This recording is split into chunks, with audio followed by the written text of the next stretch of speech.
oo aan waxba garan karin haddii aad Itoobiya tagtaan Cabdullaahi Yuusuf iyo Cadda Muuse labaduba caawa wayna ka hooseeyaan iyo dawladda Itoobiya ayaa garatay oo ay saxeen iyagoo labaduba madaxa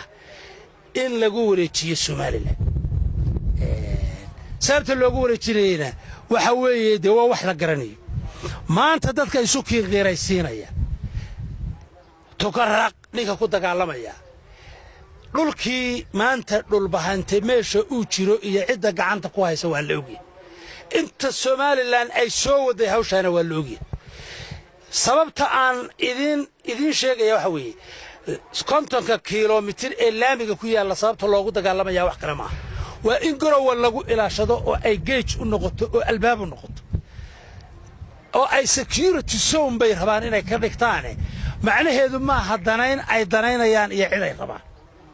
hadday cid danaynayaan iyo cid ay rabaan ee waynu arki lahay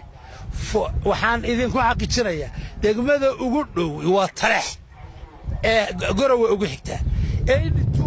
dhiwankii markaan ardayga ahaa ee aan xamar ka imaado garowa iyo Taleex isku mid bay ahaayeen xagga awood dhowr xafiis oo heer gobol ayay dhisme ahaan dhaantay dhowr xafiis oo heer gobol ayay dhaantay maantana waa caalamku waa ogyahay sida ay u kala duwan yihiin waxaa ka cad marka aad labadaas sawir isu qaadato meel aan cidi wax wada lahayn ee cid gaar ah wax leedahay 50 kiiloomitir ee laamiga sababta loogu dagaalamayo ee loo caadifadaynayo ee loo reer hebelaynayo waa dhulka baadisan cirgaab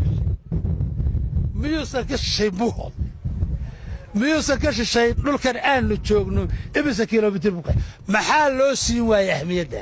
qofka muwaadinkii deegaanka aan ka soo jeeda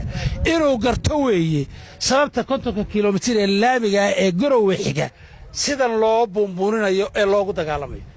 everybody wax garanayana wuu garanayaa inay u haystaan security zone iyo inaan ay inta ka dhigtaan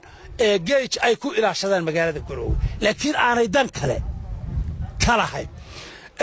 waxaana leeyahay dan ka dhigan maysaan iyo security zone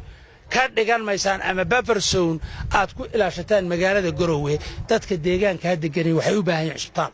waxay u baahan yihiin waxtar waxay u baahan yihiin kala dambeyn waxay u baahan yihiin waxbarasho waxay u baahan yihiin arrimihii bulshada oo dhan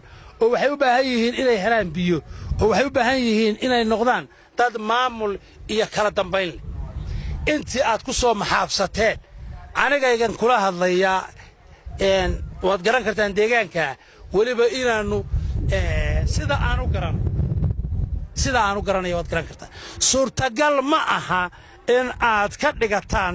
dadkaasi kuwa hostage oo security-ga garowe u aftuuban laakiin aan dan kale laga lahayn annaga dan kale annagay dadkayagi yihiin annaga u naxayna annaga u hayna madaxweyne u naxaya oo sidii tukaraq wax aan uga qabanay oo 20 sanadood ay haysteen cid wax uga qabanaysa annaga hayna waxaan leenahay war garowe marar badanna waanu garowe waa maamul ka tirsan dawladda Soomaaliya uma socono in cid la dhibo in garowe dib lagu sameeyo uma socono waxaan u soconaa war dadkayaga iyo deegaankayaga iyo ummadayadu waxtar bay u baahan yihiin isbitaal bay u baahan yihiin waxbarasho u baahan yihiin biyo u baahan yihiin leyd bay u baahan yihiin nal bay u baahan yihiin ta umulaysa meelay ku umushay u baahan tahay war dadkayaga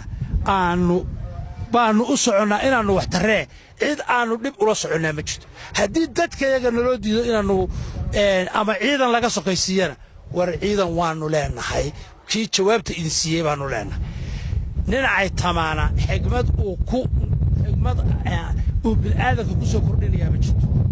hal qodob baan ku soo gaabinayo qarnigan aynu ku noolahay qarni cid khasbi karta ma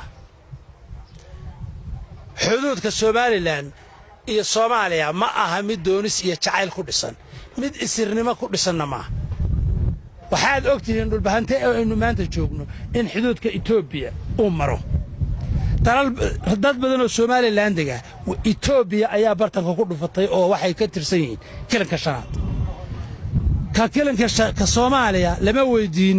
xuduudka waa la gooyay ka RFD jooga cidima weydiin ka Soomaaliland xuduudkeedana cid la weydiinayaa ma jirto waa sidii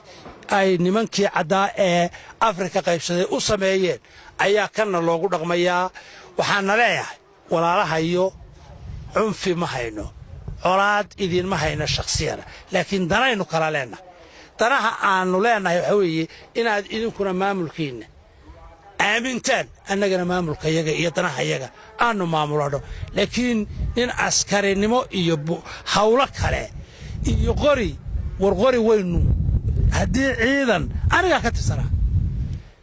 haddii nin ciidan xoog ku haysanaya dal ciidankii xoogga dalka Soomaaliyeed ee aan anigu ka tirsanaa yaa ummadda Soomaaliyeed xoog ku hayn lahaa